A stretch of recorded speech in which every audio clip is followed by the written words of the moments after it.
Police, SRPF, સરકારી કર્મચારીશ્રીઓ અને આવશ્યક સેવાના મતદારો આજથી 3 દિવસ સુધી કરી શકશે બેલેટથી મતદાન.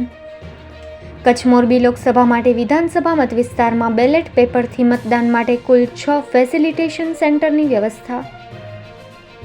મતદાનના દિવસે મતદારો સુચારુ રીતે મતદાન કરી શકે તે માટે ફરજ પર તૈનાત પોલીસ, એસઆરપીએફ, સરકારી કર્મચારીશ્રીઓ અને આવશ્યક સેવાના મતદારો માટે બેલેટ પેપરથી મતદાનની સુવિધા પૂરી પાડવામાં આવે છે. ભુજમાં આરડી વરસાણી ખાતે ફેસિલિટેશન સેન્ટર ઊભું કરવામાં આવ્યું છે. ઉલ્લેખનીય છે કે કચ્છના તમામ 6 વિધાનસભા મત વિસ્તારમાં પોલીસ, એસઆરપીએફ, સરકારી કર્મચારીશ્રીઓ અને આવશ્યક સેવાના મતદારો આજ તારીખ 2/5/2024 થી તારીખ 4/5/2024 સુધી બેલેટ પેપરના માધ્યમથી મતદાન કરશે. પોસ્ટલ બેલેટથી મત આપી પોતાના મત અધિકારનો ઉપયોગ કરી લોકશાહીની પવિત્ર અને નૈતિક ફરજ પોલીસ, એસઆરપીએફ, સરકારી કર્મચારીશ્રીઓ અને આવશ્યક સેવાના મતદારોએ નિભાવી હતી.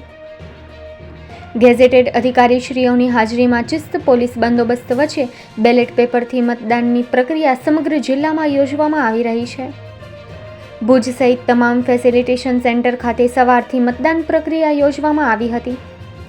પોલીસ, એસઆરપીએફ, સરકારી કર્મચારીશ્રીઓ અને આવશ્યક સેવાના મતદારોમાં બેલેટથી મતદાનને લઈને અનેરો ઉત્સાહ જોવા મળ્યો હતો.